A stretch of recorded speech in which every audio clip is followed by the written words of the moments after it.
भी अनजान है, ये तो सच है कि भगवान है, मगर फिर भी अनजान है।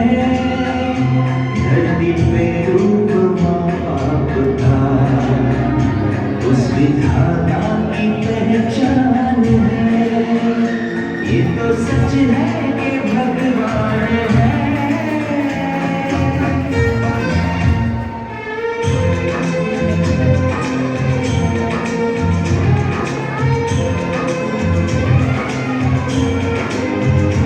जन्मदाता है जो नाम जिनसे मिला, हम भर जिनकी उंगली है बचपन चला।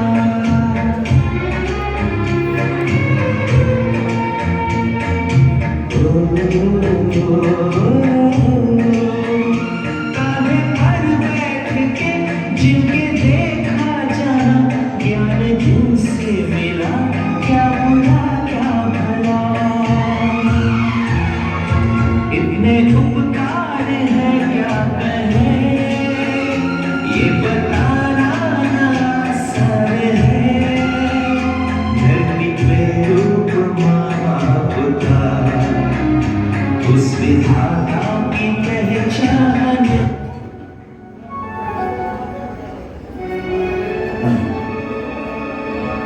पुत्र हिमांशु। जी पिताजी। मुझे उन पुराने दिनों की याद आ गई जब तुम बहुत छोटे छोटे थे।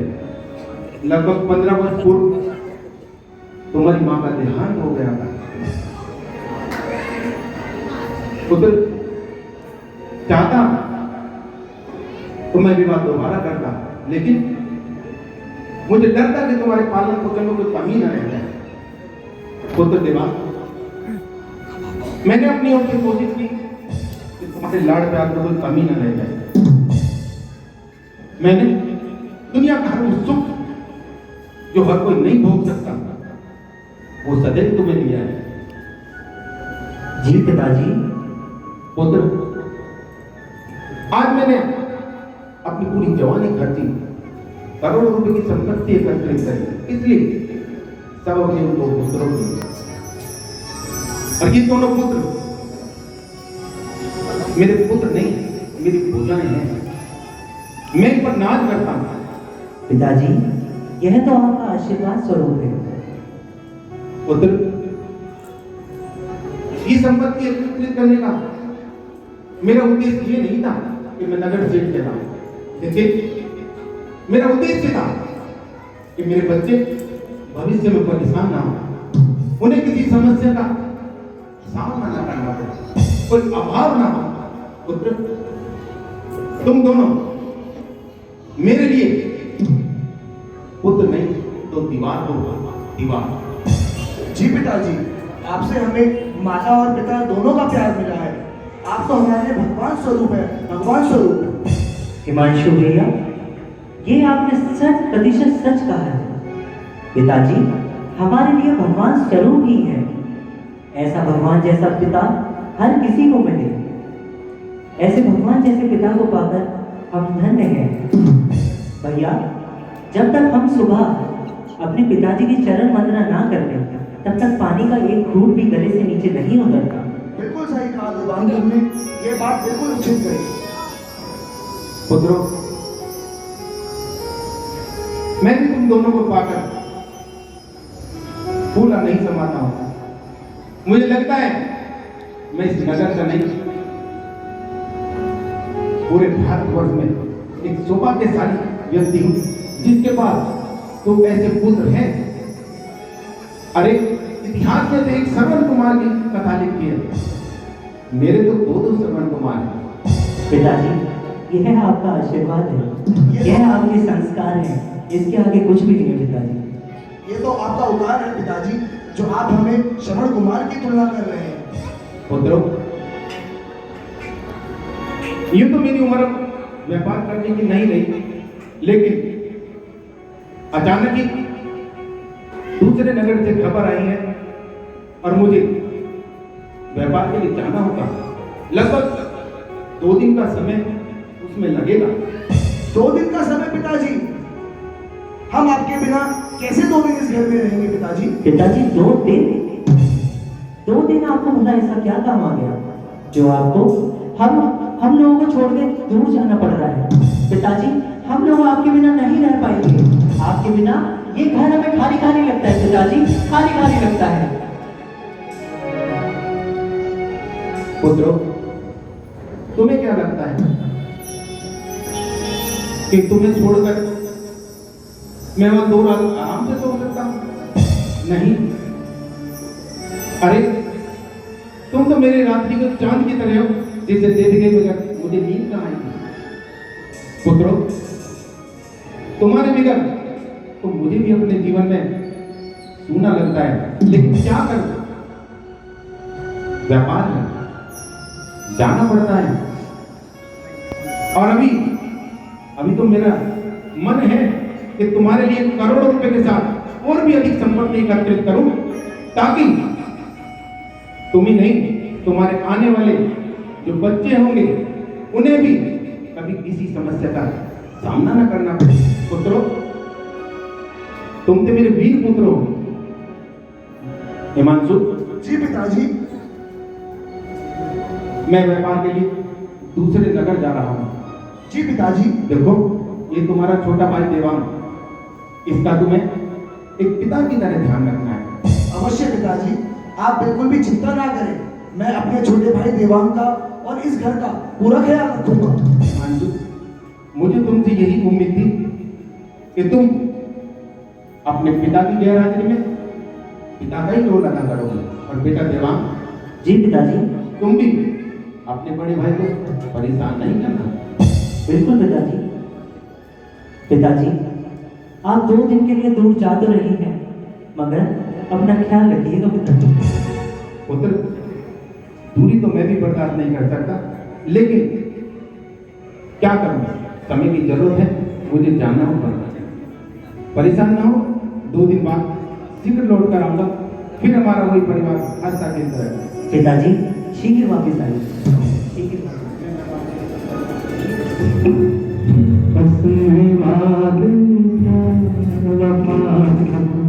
बातें हैं बातों का क्या, कसमें वादे प्यार वफा सब, बातें हैं बातों का क्या, कोई किसी का नहीं ये झूठे नाते हैं नातों का क्या, कसमें वादे प्यार वफा सब, बातें हैं बातों का क्या।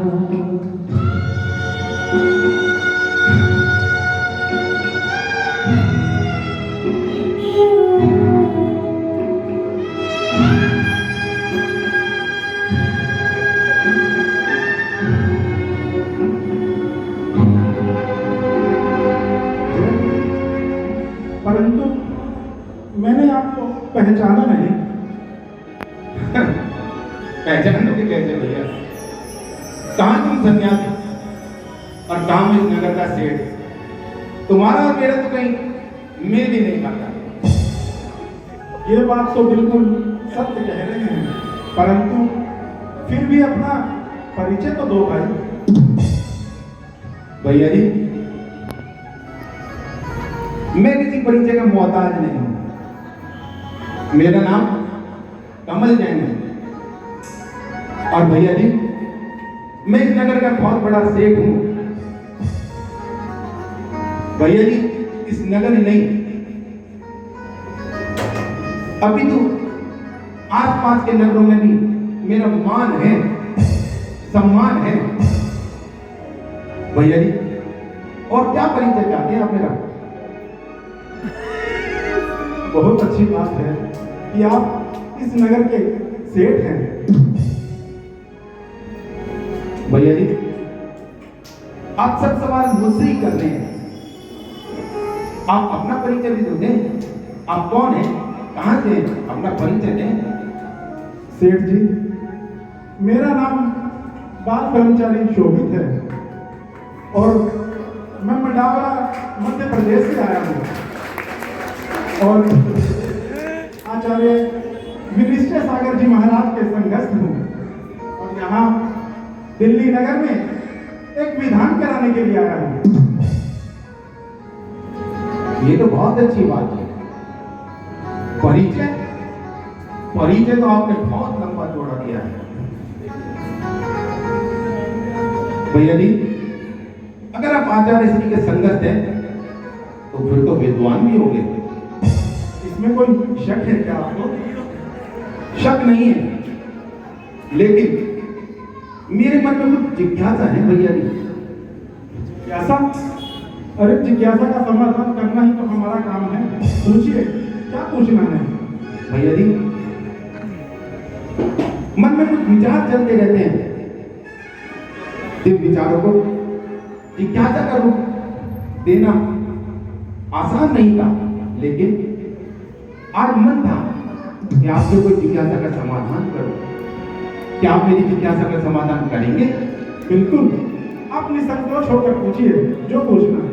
तो भैया जी, आप मुझे बताएं, आप और आपके आचार्य श्री मंदिर बनवाते हैं, उनमें लाखों लाखों क्यों करोड़ों रुपए लगवाते हैं, क्या मतलब है?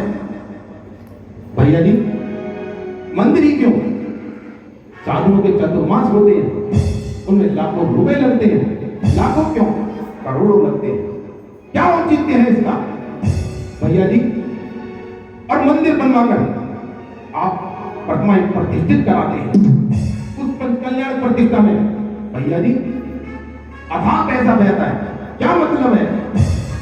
भैया जी, अगर आपको पत्थर को ही पूजना है तो पत्थर तो बाजार में और भी बड़े बड़े हैं, उन्हें क्यों नहीं पूज लेते? अरे इतने बड़े बड़े पहाड़ हैं, उन्हें क्यों नहीं पूज लेते? इन पहाड़ों में और इन मंदिर में की मूर्तियों में क्या अंतर है भैया जी, बताइए। अरे सेठ जी, ये इस शंका का समाधान तो मैं 2 मिनट में कर सकता हूँ। अब चिंता ना करें सेठ जी, इसके लिए आपको छोटा सा काम करना होगा। ये लीजिए, ये कागज का नोट है, इसे बाजार में ले जाइए और इसे कुछ वस्तु खरीद लाइए।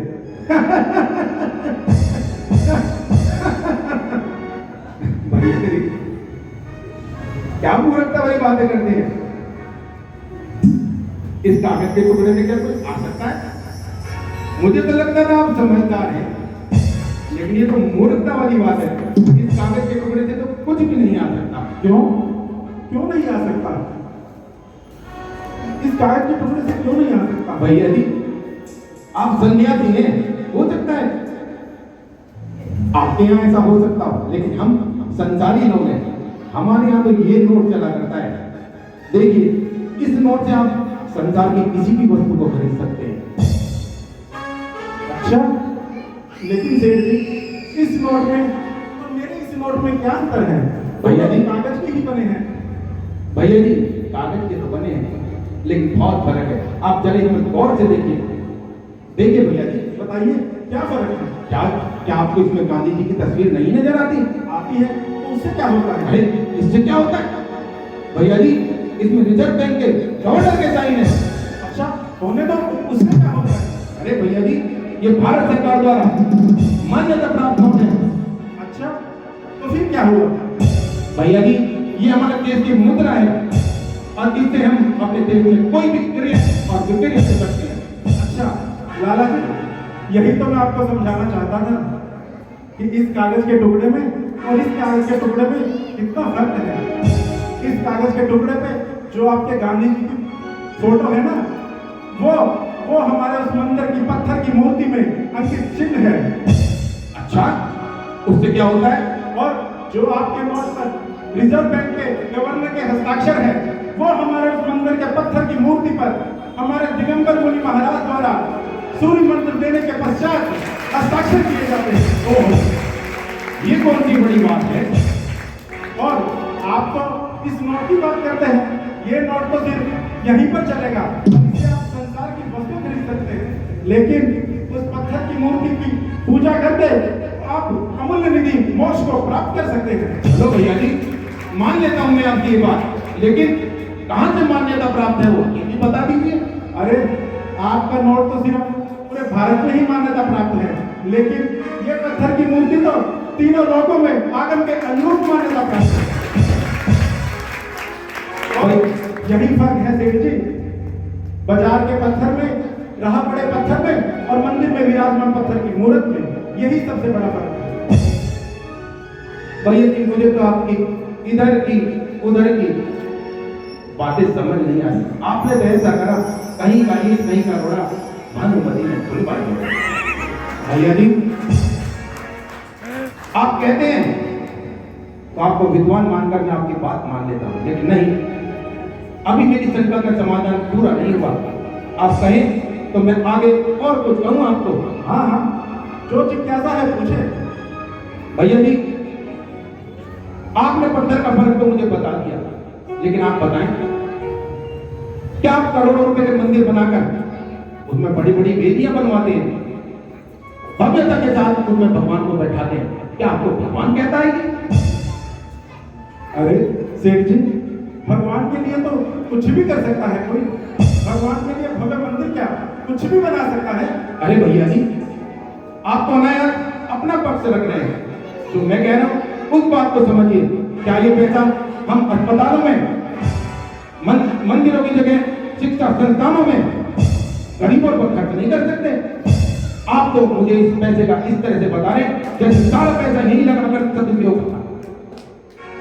सेठ जी, आपकी बात बिल्कुल दुरुस्त है कि हाँ, हम अपने धन का उपयोग स्कूलों में, कॉलेज में, अस्पताल बनाने में और अन्य जन कल्याणकारी कार्यों में कर सकते हैं और करना भी चाहिए। लेकिन एक बात मैं आपसे पूछना चाहता हूँ, जब बात मंदिर की भव्यता की आती है, जब बात मंदिर पर करोड़ों रुपए खर्च करने की आती है, जब भगवान को ऊंचा सिंहासन देने की आती है, क्या कभी आपको अस्पताल याद आते हैं? क्या कभी आपको स्कूल याद आते हैं? क्या कभी आपको समाज के कल्याण याद आते हैं? जब आपके बच्चे उन आधे कपड़े पहने हुए औरतों और लड़कियों को पर्दे पर देखने के लिए करोड़ों रुपए खर्च करते, तब आपको अस्पताल याद नहीं आते, तब आपको स्कूल याद नहीं आते, तब आपको जन कल्याण के कार्य याद नहीं आते।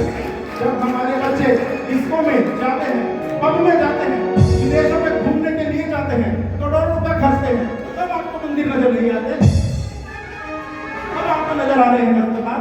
जब मंदिर की बात आती है तब भी आपको अस्पताल। अगर आप देखो, एक फलानी फिल्म ने 500 करोड़ रुपए कमा लिए, दूसरी फिल्म ने 1000 करोड़ कमा लिए, तीसरी फिल्म ने 1500 करोड़ कमा लिए। अरे वो करोड़ों रुपए कौन देता है? सेठ जी, वो करोड़ों रुपए आपके हमारे समाज के बच्चे ही तो देते हैं। अगर वो करोड़ों रुपए जब लगता है तो तब आपको अस्पताल क्यों नहीं याद आता? तब आपको स्कूल क्यों नहीं याद आता? और तब आपको हॉस्पिटल क्यों नहीं याद आता? तब आपको कॉलेज क्यों नहीं याद आता? तब आपको गरीबी नहीं दिखाई देती? तब आपको गरीबों की चिৎকার सुनाई नहीं देती? जब मंदिर बनता है तो आपको गरीबी दिखाई देते हैं। ये तो अपनी अपनी दृष्टि है, ये तो अपनी अपनी दृष्टि है भैया जी। अरे लाला जी, ठीक है, आप जैसा समझे, जैसा आपका विवेक, आप वैसा ही कीजिए। परंतु एक बात मैं आपसे पूछना चाहता हूँ, जब आप इतनी बड़ी बड़ी बातें कर रहे हैं तो आप मुझे एक सवाल का जवाब दीजिए। अभी कुछ देर पहले आपने बताया कि आप इस नगर के सेठ हैं और आपका बहुत नाम है। इसमें कोई शक है? मैं नगर सेठ हूँ, मेरा नाम है। नाम भी है, मान भी है और आपका सम्मान भी है। बिल्कुल है।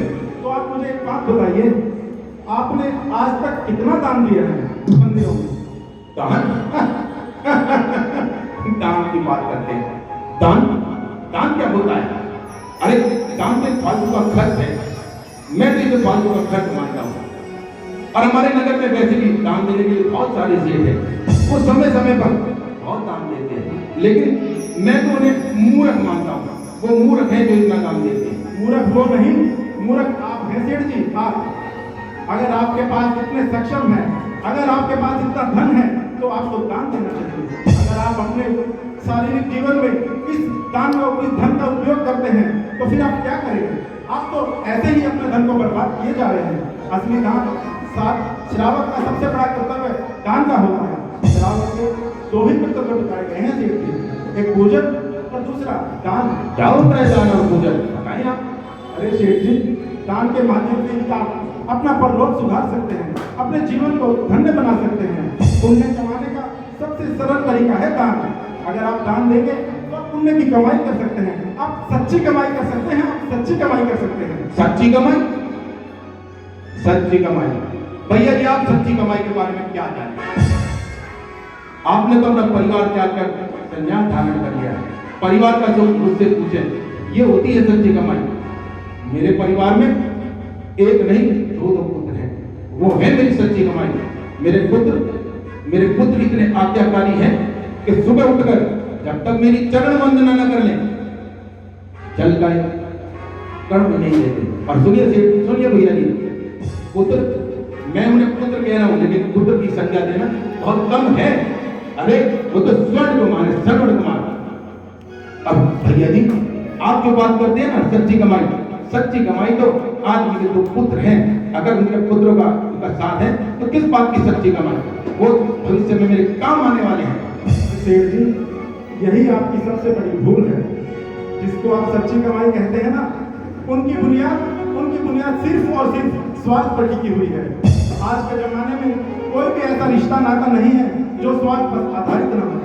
बेटा, माँ, पति, पुत्र, माँ, बाप, बहन, भाई, सभी के सभी रिश्ते स्वार्थ पर ही आधारित हैं। भैया जी, मैं जब से आपका सुन रहा हूं, मैं तो सोचता था आप समझदारी की बात करेंगे। ये क्या समझदारी की बात है? ये जो बातें आप कर रहे हैं, ये औरों के परिवार में होती होंगी, मेरे परिवार में नहीं। मेरे पुत्र मेरे लिए जान दे सकते हैं, जान। आपको भी पता ही नहीं है, अगर मैं उन्हें इशारा करूं तो हो सकता है वो दोनों एक ही बार में अपनी जान दे दें। अरे सेठ जी, ये आपकी गलत फहमी है। अगर आपके पुत्र इतने ही आज्ञाकारी हैं और आप पर जान न्यौछावर करने वाले हैं, तो क्यों ना उनकी परीक्षा कर ली जाए। परीक्षा? भैया जी, मैं अपने पुत्रों के लिए कोई भी परीक्षा देने को तैयार हूं। और सुनिए, मुझे अपने खून पर पूरा भरोसा है। और खून पर क्यों, मुझे अपने दोनों पुत्रों पर पूरा भरोसा है। अरे काल भी आएगा तो काल को पहले मेरे पुत्रों से लड़ना होगा, तब वो मुझसे जाकर लड़ेंगे। भैया जी, आप जो कहें वो मैं करने को तैयार हूं। ठीक है सेठ जी, तो ऐसा करते हैं, हाथ कहने को आलसी क्या और पढ़े लिखे को फालतू क्या। एक काम करते हैं, आपके पुत्रों की परीक्षा कर लेते हैं। कैसी परीक्षा? एक काम कीजिए, जैसा मैं आपको कहता हूँ आप बस वैसा कीजिए। भैया जी, फिर सोच लीजिए, आपको इस परीक्षा में हारना होगा, क्योंकि मेरे पुत्र इस परीक्षा में आपको हरा कर दिखाएंगे। सेठ जी, मैं हारने के लिए तैयार हूँ और मैं तो खुशी खुशी अपनी हार स्वीकार भी कर लूंगा। अगर आपके पुत्र इतने ही आज्ञाकारी हैं तो इससे ज्यादा खुशी की कोई बात हो नहीं सकती। परंतु आज के संसार में ऐसे पुत्र असंभव है। मैं इसके लिए जो भी आप कहेंगे करने के लिए तैयार हूँ। ठीक है भैया जी, मैं भी परीक्षा देने तैयार हूँ। आप जैसा कहें मैं करूँगा। ठीक है सेठ जी, अगर आपके पुत्र स्वार्थी निकले तो आपको अपनी पूरी जायदाद, पूरी संपदा दान करनी होगी। ठीक है भैया जी। और अगर आपके पुत्र परीक्षा में पास हो गए तो मैं भी इस वादे को छोड़कर संसारी हो जाऊंगा। भैया जी, आपने अपना वचन दिया है, मैं भी अपना वचन देता हूँ। अगर मेरे पुत्र इस परीक्षा में पास हुए तो मैं भी अपनी सारी संपत्ति दान देकर अपने पुत्रों को बेदखल कर आपके साथ आपका वेश धारण करके आपके साथ चलूंगा। जरा अपना काम इधर लाओ, मैं आपको बता देता हूँ।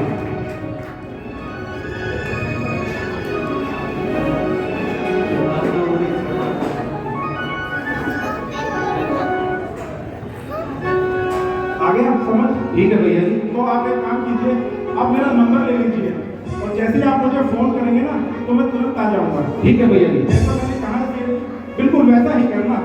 भैया जी, फिर भी मैं कहता हूँ आप उन्हें सोच लें, क्योंकि इस खेल में आपको हार लीजिए। मुझे मंजूर है, आप मेरा मोबाइल नंबर नोट कर लीजिए। ठीक है, मैंने आपका नंबर लिया है, लेकिन फिर मैं कह रहा हूँ भैया जी, आप एक बार उन्हें सोचें, क्योंकि इसमें आपको हार का ही सामना करना होगा। मोबाइल का नंबर। जी पिताजी, आपको क्या हुआ पिताजी? पिताजी क्या हुआ आपको? पुत्रों, मेरे पेट में बहुत असहनीय दर्द हो रहा है।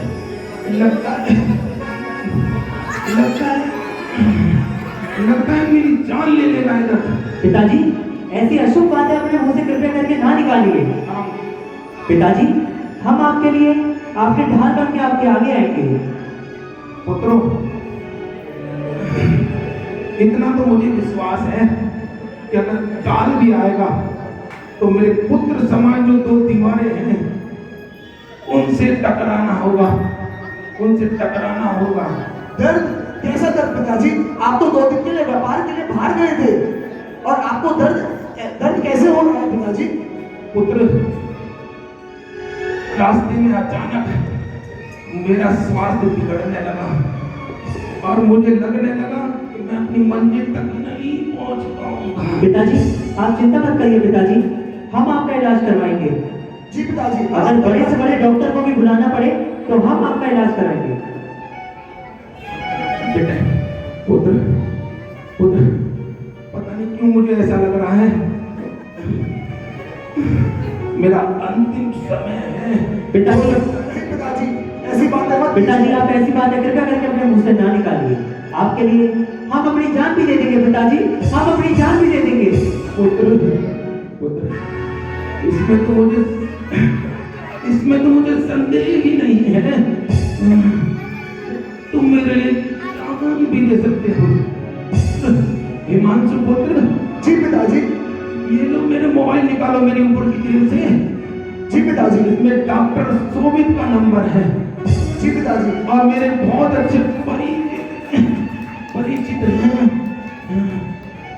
मैं उन्हें अभी फोन करता हूँ पिताजी। हिमांशु जी के साथ बुलाना उन्हें। भैया जल्दी डॉक्टर साहब को कॉल करो। देवान पुत्र। जी पिताजी। मुझे सहारा देकर एक बार पलंग पर लेटा दो। आराम से पिताजी। हेलो। आराम से। डॉक्टर शोभित बोल रहे हैं? जी, मैं कमल शेख जी का बेटा बोल रहा हूँ। कृपया करके आप जल्दी से शीघ्र घर पर धारें। उनकी तबीयत बहुत खराब है, उनके पेट में बहुत दर्द हो रहा है। जी हाँ, आप जल्दी से आइए।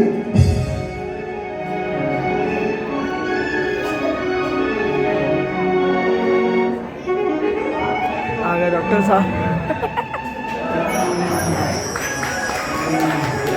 अरे सेठ जी, क्या हुआ आपको? बेटा, क्या हुआ पिताजी को? डॉक्टर साहब, पता नहीं पिताजी को क्या हुआ। 2 दिन के लिए व्यापार के काम से बाहर गए हुए थे और 1 दिन में लौटे आए और बता रहे हैं मेरे पेट में बहुत दर्द हो रहा है। डॉक्टर साहब कुछ करिए। लाला जी, अरे लाला जी कुछ बोलिए। डॉक्टर साहब, मुझे लग रहा है मेरा अंतिम समय निकट है। अरे सेठ जी, आप चिंता ना कीजिए, डॉक्टर, मैं चेक करता हूँ। डॉक्टर साहब मुझे बचा लीजिए। अभी तो मेरे पुत्रों के लिए मुझे बहुत कुछ करना है। आप चिंता मत करिए पिताजी। अभी तो मेरे पुत्र मेरे बगैर जी भी नहीं पाएंगे। आप शांत रहिए। डॉक्टर साहब, मेरे पुत्रों का क्या होगा? मेरे पुत्रों का क्या होगा? सेठ जी, आप शांत रहिए। डॉक्टर साहब मुझे बचा लीजिए। अभी तो मुझे अपने पुत्रों के लिए बहुत कुछ करना है।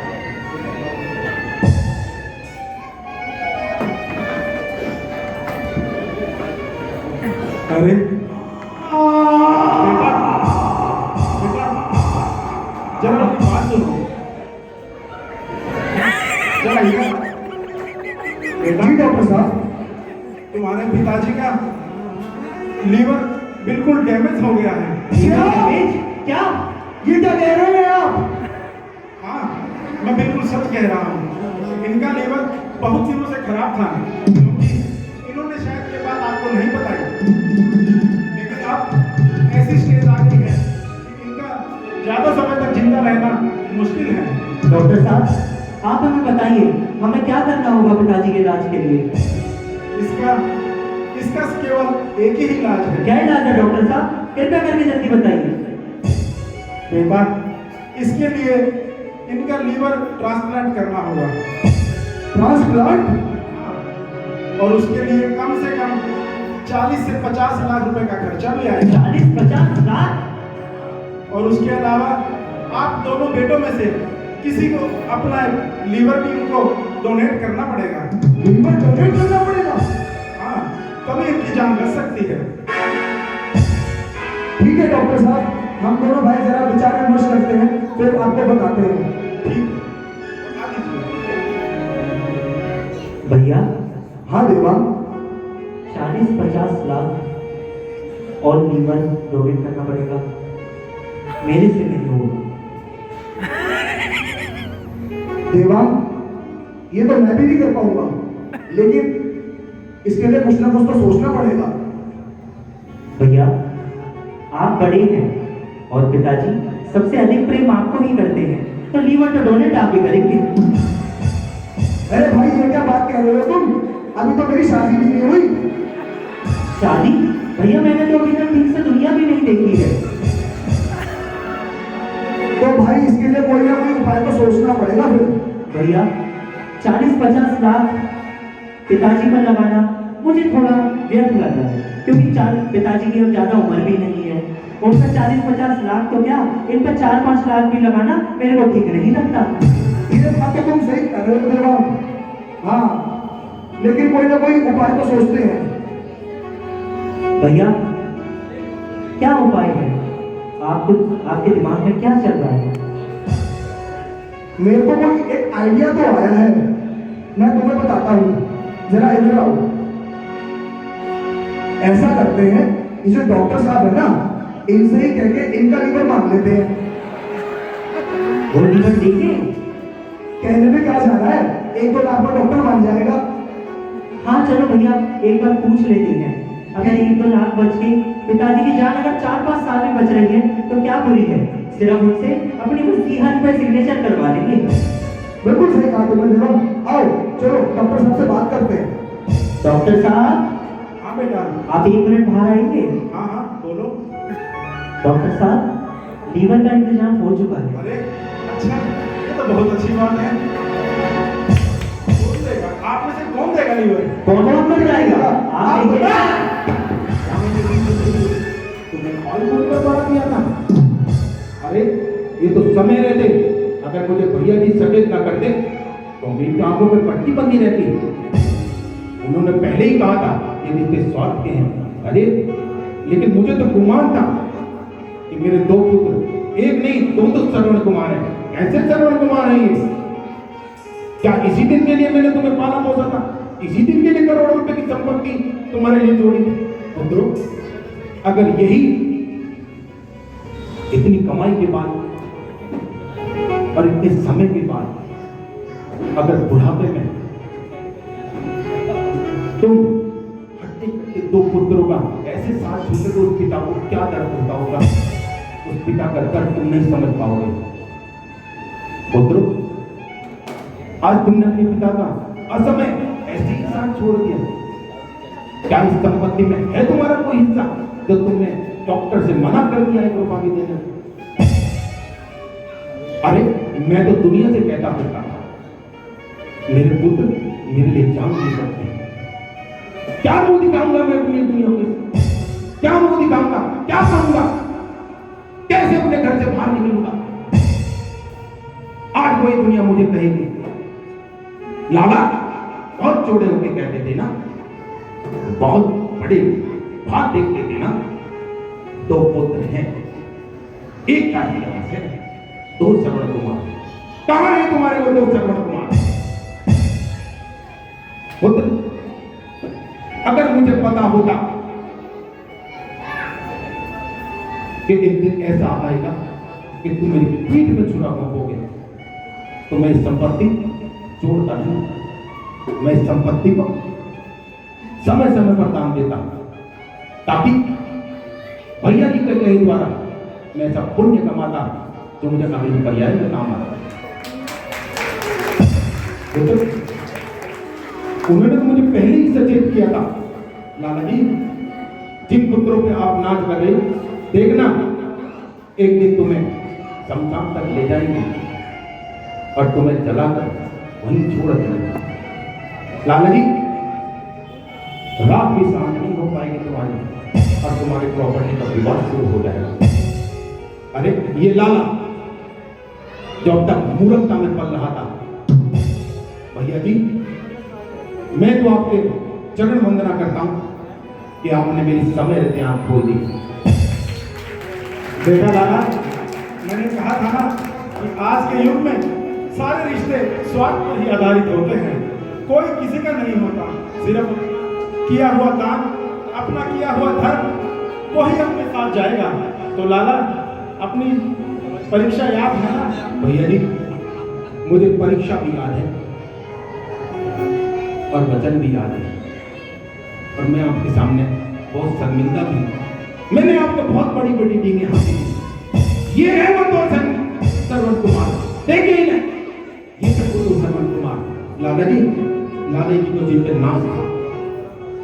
भैया जी, मैं भी अपना वचन पूरा करता हूं। मैं अपनी संपत्ति से इन दोनों नालायकों को बेदखल करता हूं। भैया जी, दूसरे वचन में मैं अपनी संपत्ति सारी दान में देता हूं। तीसरा वचन भैया जी, मैं इन कपड़ों को त्याग कर आपका वेश धारण करके आपके साथ अभी से चल रहा हूं, और मैं भी आचार्य विनिश्चय सागर जी का। तो ठीक है लाला जी, चलो चलते हैं।